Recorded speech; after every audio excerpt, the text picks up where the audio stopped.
have different concept with being a Christian. That's not my concept. There has to be fruit on the tree. And the Bible say, look for the fruit. Yes. He ain't say, listen to what people sing. He say, look at the fruit. Because you could be singing, you could be looking like an apple, you could be shining and paint the apple red, but then the orange pop up. I know that's an orange. And so, not that we're here to criticize people, but yeah, we do. I feel like a person like me is more of a bridge. Because I've been in the business long, because I am one of the persons who successfully, because there were a lot of persons who, over the years, a lot of entertainers and musicians would have gotten saved or joined the church, and they just drop every day. But I am probably the only or one of the few who left the business, came back, continue doing what I'm doing, and still a Christian. Because a lot of people will get it, they say they come back, but then you can see over the years, they literally just backslide. So it is encouraging, I think, in our culture in particular, because I consider myself somebody who is here to help to preserve culture. Now, I don't endorse everything that I see the jungle. I go sometimes, but I don't think jungle calls for all the gyrating. And when you see the junior jungle, you see the children yucking up all themselves and all that concerns me, because I'm like, you know, these are children, and they're emulating what they're being taught or what they see other people doing. And so we have to be, it's incumbent upon us as adults to emulate for the next generation that jungle don't need to be, it doesn't have to be, it's nice, but you don't need all the gyrating. And if you've noticed over the years, like when you look particularly like the One Family Group, Saxons of late, and when you look at the way the choreograph is structured now, there's less shaking and more choreograph. So you don't go, so you probably wouldn't know, and you only can't see everything on TV. Yeah. But I know persons who work along with choreographed dancers, and I say to them all the time, I've seen a difference, because years ago, everything on Bay Street just used to be just a bunch of yucking up and whining. But of late, I noticed there's a different standard.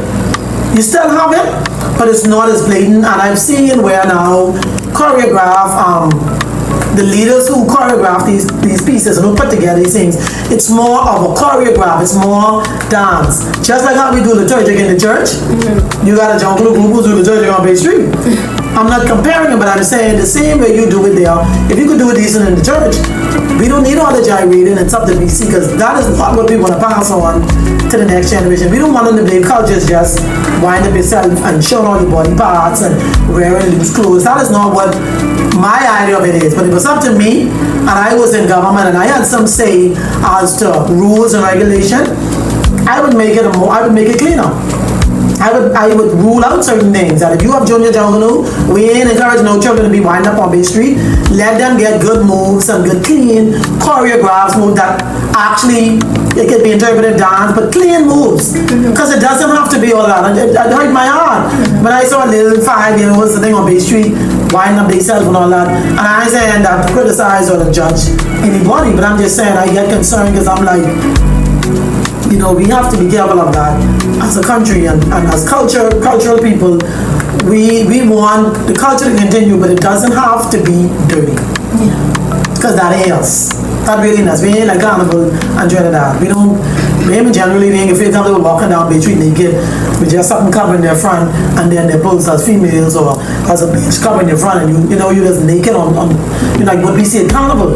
You see, and that's why I was always against Carnival coming here, because that's not our culture. Bahamian people are generally people who like to be covered. Generally. I agree. It don't have to be dirty. Yeah. I feel like a lot of stuff is overly sexualized. Definitely. I mean, the whole world is, everything is sex. Yeah. You know, but we don't have to follow the world. We don't have to follow the world. You know, we could be different. We could be a country where people come and something will set us apart and say, you know, they have their festivities, but you don't get all the stuff that you get in the Carnival, and you don't see all the stuff you see in other country. It's just clean and it's good.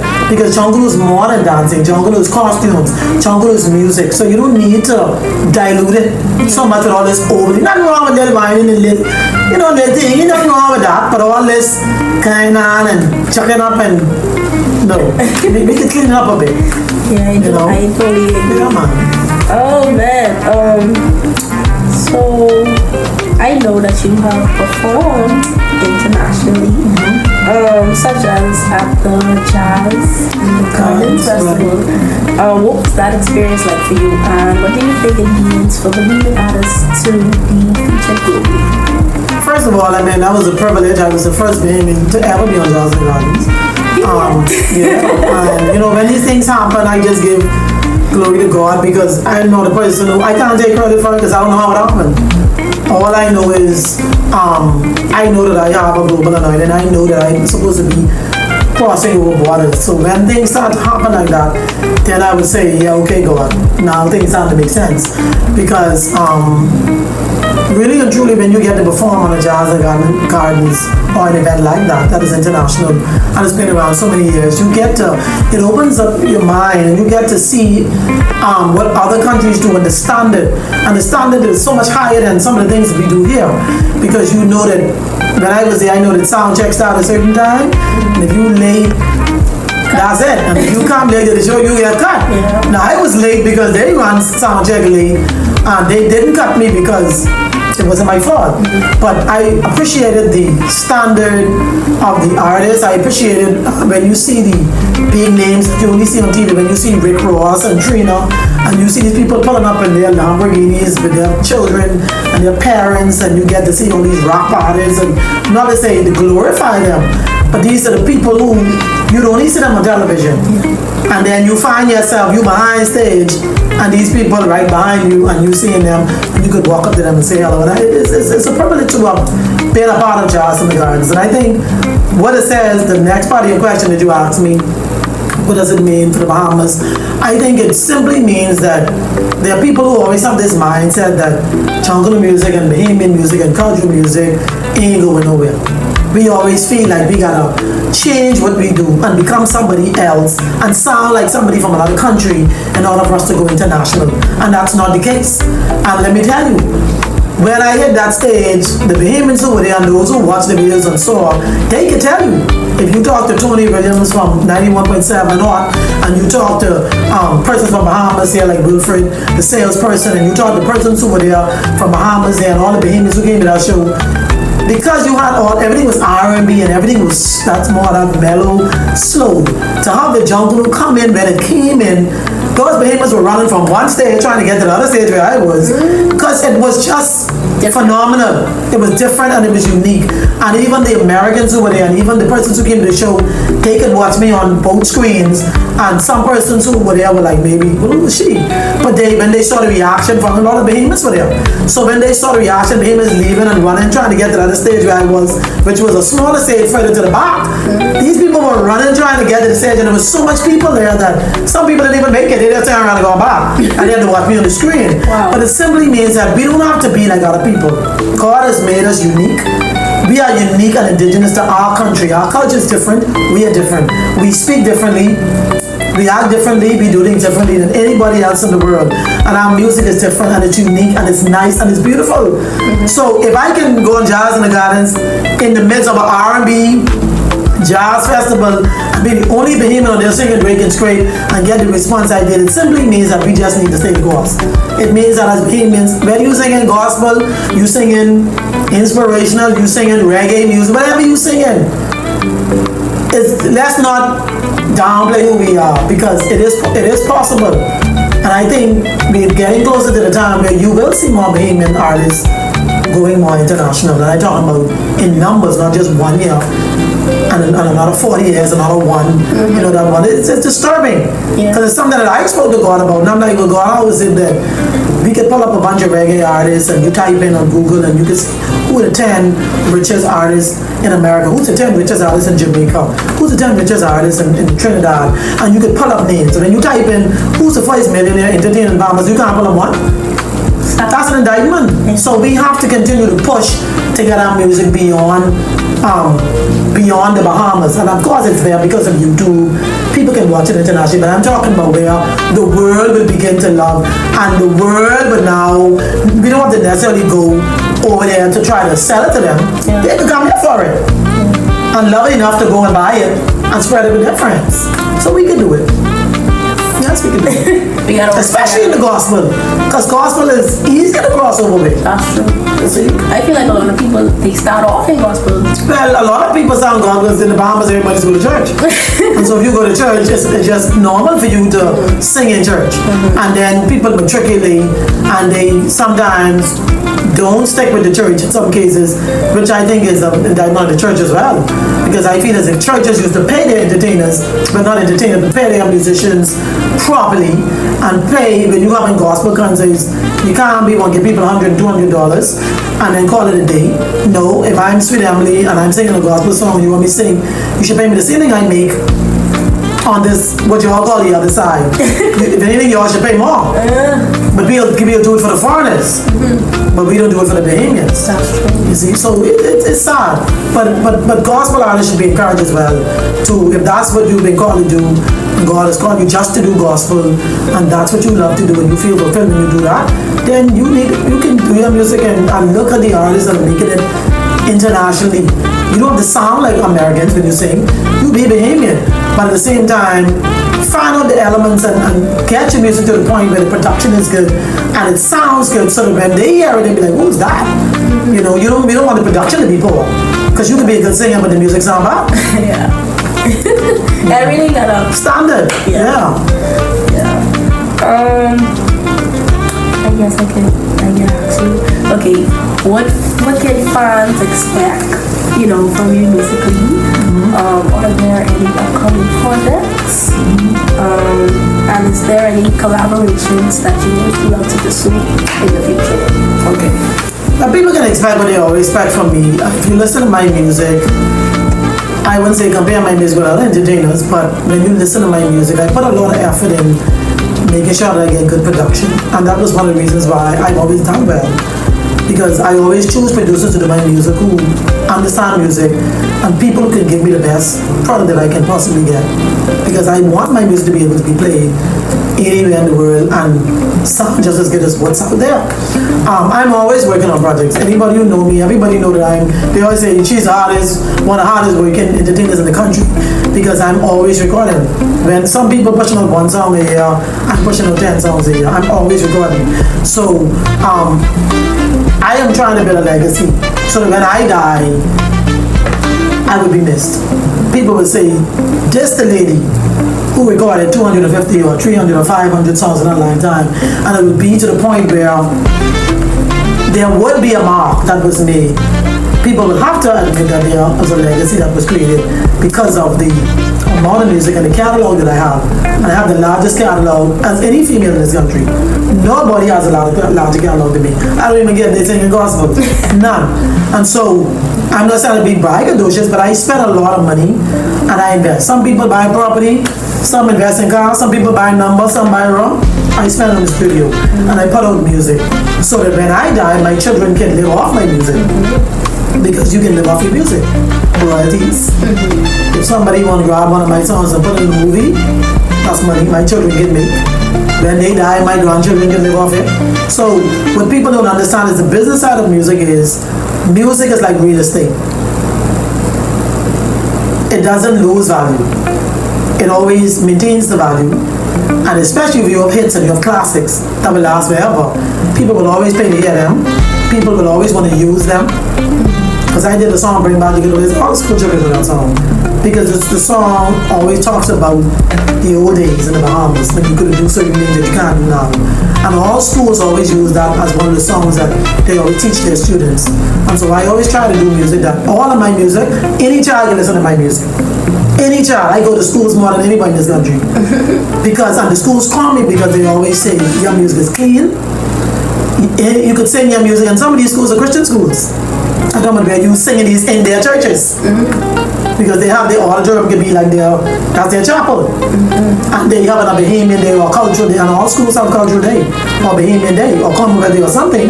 All schools, even some preschools. So when I go to those schools, they ask me to speak to the children about Bahamian music, talk about my life, encourage them, and encourage them not to get into drugs, and encourage them to live for God and all these different things. So I do that, So people can expect a lot from me. I'm still young. I don't be shy to say my age. I'm 57. If Ronnie, I know, when Ronnie about to live to 80 and he was still singing his wheelchair, I got at least another 20 years I can go. Easy. And I still have the energy. I can still perform without being slack or vulgar or whatever. I have learned how to I don't even have to adapt it because it's not me anymore. You know, anybody who know the old Emily know. They know. When they look at me, she changed. Anybody who know me knew, because I wasn't going to say, I never going to stage naked, and I never wear revealing clothes. But I used to shake a lot, and I used to gyrate a lot and wind up a lot. So I used to be jumping on people's neck, jumping on their neck, and winding up and whatnot. I used to do all of that. So I don't have those desires anymore, and so my performance is quite different. You see, because I'm different. I've been changed, I've been transformed, my mind is different. So I know that God is still working on me, and I still have some things that I need to work on, but I know that there's been a transformation in my life, and it continues. But people can expect good, clean songs from me. I continue to bring that Bahamian flavor. I mix it up sometimes between the reggae and scrape and the jungle mood. Sometimes it's a mix of both. People can expect the videos. I have a whole pile of videos that I've done since I came back. You could go on YouTube and pull up just about any new song that I have. It's on YouTube. You can see the work. I ain't talking in my head. You could go there and you can look at the times when those songs, those videos were posted, and you can see that in the last 4 or 5 years since I came back, I have recorded almost 50 songs. And some of those songs came with videos. So people can expect that continuance from me, that they can continue the continued pushing out that good Bahamian music that I do. And keeping it clean at the same time. Awesome. And being an encourager for people like me. That it's okay to sing other songs as long as they're clean. It's alright to be on the stage. It ain't gotta be a gospel content. It's okay. But where you go, you have to be the light that shines in the darkness. And that's what we're called to. Yes. She got an awesome voice. Love her voice. Thank you. Yes. Okay, so looking back on your career, what do you feel most proud of? Looking back on my career, I am most proud of the fact that I can say that I'm still the female with the largest catalog. That means I put in the work. And I can also be proud of the fact that a lot of the other females that came in the business, and a lot of females who sing, in particular, doesn't matter what they sing, that I'm a person that people can still look up to. And I say that in a humble way, you know, that people can still, there's somebody they can look and say, here you are an artist who's been doing this for so long, and you never hear my name mixed up in nothing dirty. You know, you never see me on nothing that was compromising, and God kept me all these years. Even when I wasn't saved, God just gave me. Because I've been in situations where I gotta take pictures nude, and I've been in situations where I would have been in compromising positions, and I thank God that I just never get kept with my pants down. Just, you know, not literally, but yeah, that I've always tried to live a moral life. Even when I wasn't saved, I tried to live a moral, decent life, and I'm still up to the day. And that's what I'm most proud of, that I still have my integrity intact. Yeah. Okay, lastly, how would you like to be remembered in the music world and for the Bahamian culture? I think you already answered it. No, but I can answer it again. I can put a little spin on it. I would like to be remembered for who I am and who I was as first female Bahamian artist recording jungle music in album form as a genre. I was the first female solo artist amongst the males. All the other females who doing it today came behind me. I'd like to be remembered as that female who paved the road for so many other females to follow. When I talk about Bahamian music or music in general, I never put males and females in the same category because I think they're different. I would never compare a male artist with a female artist. So when I refer to myself or my accomplishments, or even if I don't compete, but I try to set a standard, whereas I can always be that female who people can look up to and people can say and be remembered as the female who was like a beacon of light for other females to follow. That's how I want to be remembered. And the fact that I made my mark in Bahamian music, and I did it. And I also want to be remembered as the first female who crossed over from what they call secular to gospel and back into cultural and still live a holy life. That's how I want to be remembered. That's and I feel like you will be remembered. I will, like, pray so.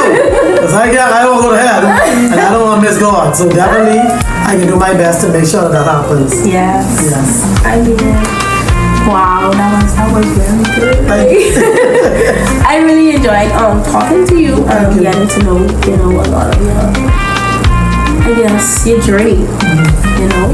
A lot of stuff that I didn't know, I know now. Right. But like I said, I look at you as inspiration to still be, I guess, in secular atmospheres, but still secular atmosphere. Shining your light. There you go. And still being a representative for God. So that basically brings us to a close, of this interview. Like I said, it was great speaking with you. Thank you for having me and thank you for doing this interview. Yes. Did you enjoy it? I did. That's what's important. And I hope you all enjoy it as well.